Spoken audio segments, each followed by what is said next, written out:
When Captain Ibrahim Traoré announced that 1 million rabbits would be released into the vast savannas of Burkina Faso, the world was stunned. This wasn't a joke. It wasn't a headline exaggeration.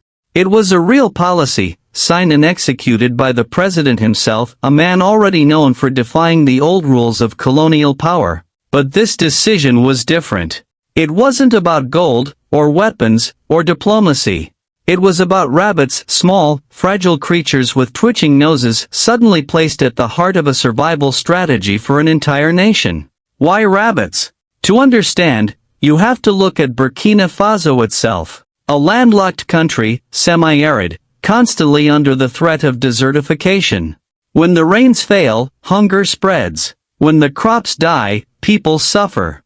For decades, past governments begged for aid, imported food, or watched silently as their people migrated in search of survival. Traoré refused to accept that story. He wanted a bold economic rebellion, something so radical that it would break the cycle of dependence. His answer, rabbits. Critics around the world mocked the idea. French commentators laughed. Western media predicted ecological disaster. Even some African leaders whispered privately, calling it the Rabbit Republic. But inside Burkina Faso, the reaction was more cautious. Farmers, who understood the soil better than any foreign analyst, didn't laugh. They waited. Because for them, the question was simple: could rabbits fight hunger? Traoré believed they could. Rabbits don't need imported feed. They survive on grass, weeds, and crop waste. They multiply fast. They provide meat, fur, and fertilizer.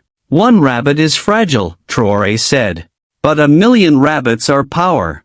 And so, over 6 months, convoys of trucks, military vehicles, and even local volunteers released crates of rabbits across the country. Children gathered to watch. Women whispered prayers. Elders shook their heads in doubt. In city cafes, intellectuals debated, was this madness or genius? For Traoré, it was more than a food policy, it was a statement. A leader who releases 1 million rabbits will either be ridiculed or remembered. But for a country long chained by scarcity, this was a gamble worth taking. Ibrahim Traoré's presidency had always been built on risk. He expelled French troops, took control of gold mines, and stood up to international lenders. Each gamble reshaped Burkina Faso not just in material gains, but in spirit. He was rewriting the African imagination, proving that boldness could change the rules. But this gamble felt different. This wasn't just about sovereignty.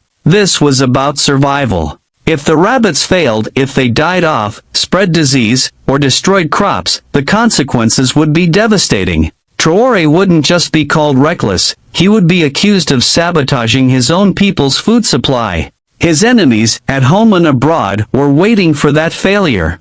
In private reports, Western diplomats whispered the same prediction: the rabbit fiasco will end him. But they missed something deeper, something rooted in Burkina Faso's cultural memory. In West African folklore, the rabbit is more than an animal. It is the trickster, the survivor, the one who outsmarts the lion.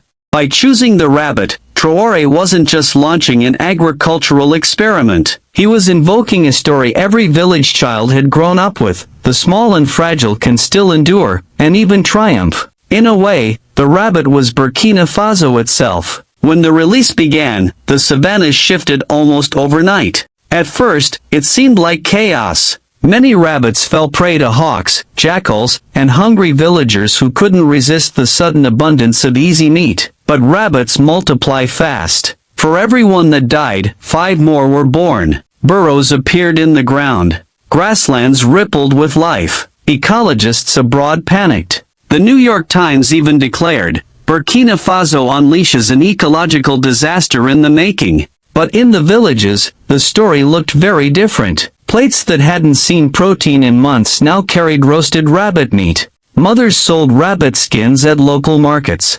Farmers used rabbit droppings to fertilize their struggling crops. For the first time in years, hope was visible. Skepticism slowly turned into curiosity.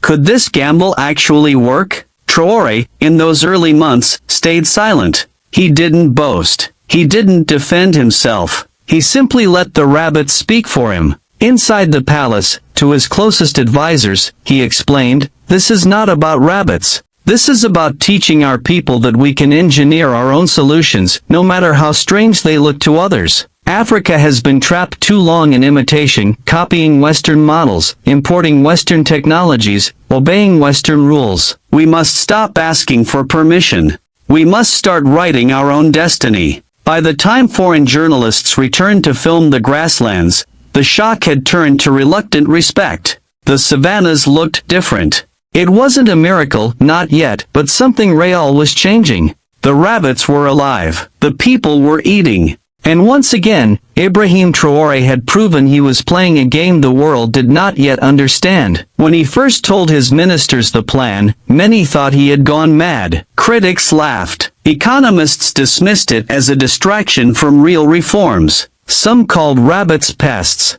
Others warned of ecological collapse. And yet, against all odds, the rabbits were working their quiet revolution. Traoré remained calm and unshaken. To him, the rabbits were not chaos. They were strategy. On the surface, it looked absurd. But behind it was deep logic about survival, about resources, and even about psychological warfare in Africa's economic struggle. First, Traoré knew rabbits are among the fastest reproducing animals on Earth. A single pair can multiply into dozens in just a year. A million could quickly grow into tens of millions. Where others saw pests, Traoré saw renewable capital, living reserves of food, leather, and fertilizer. While Europe and Asia poured billions into subsidizing agriculture, Burkina Faso had no such luxury. But rabbits, cheap, resilient, and self-sustaining, could become a walking bank of protein. Second, he envisioned a dual economy. By scattering rabbits across villages and plains, every family had a chance to benefit. They could trap them, breed them, sell them. Meat markets no longer had to rely only on imports. Farmers could diversify, turning survival into small business. It was risky, yes, but so was every gamble taken by nations trapped in poverty and isolation. What others called absurd, Traoré called leverage. And third, there was the symbolism. In African folklore, the rabbit is not just an animal. It is the trickster, the survivor who outsmarts lions and hunters. By filling the land with rabbits, Traoré gave his people a living metaphor. Weak, yes, but clever. Small, yes, but unstoppable. The logistics were enormous. Breeding, transporting, and releasing 1 million rabbits took programs, veterinarians, and special enclosures. Officials protested the cost. Journalists mocked the project as a waste.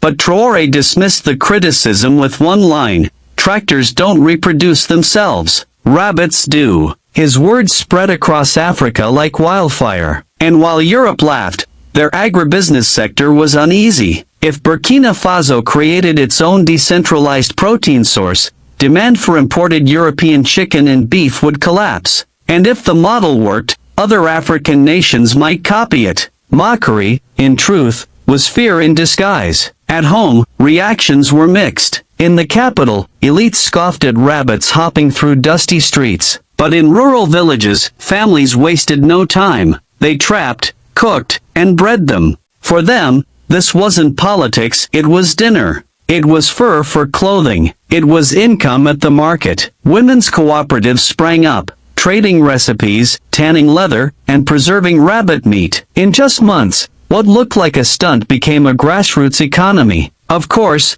there were problems. Rabbits bred too fast. In some areas, they invaded fields, chewing through millet and sorghum. Social media lit up with headlines: "Traoré's rabbits are eating Burkina Faso alive." International media pounced, framing it as proof of African incompetence. But Traoré didn't panic. He reframed the chaos as abundance management. Scientists trained villagers in population control. Soldiers experimented with rabbit leather for boots. Food cooperatives developed drying and canning methods. "Every problem is a resource," Traoré declared. "Rabbits are not enemies. They are wealth that multiplies too fast for us to see." Then came the twist no one expected. Reports leaked that investors from China and the Middle East wanted to buy rabbit meat and leather in bulk. What had been mocked as a national joke now looked like a potential export industry. The trickster rabbit had tricked the world. Traoré knew all along that politics is theater. Releasing rabbits guaranteed ridicule, but it also guaranteed attention. And in global politics, attention is power. Burkina Faso, once dismissed as a fragile desert nation,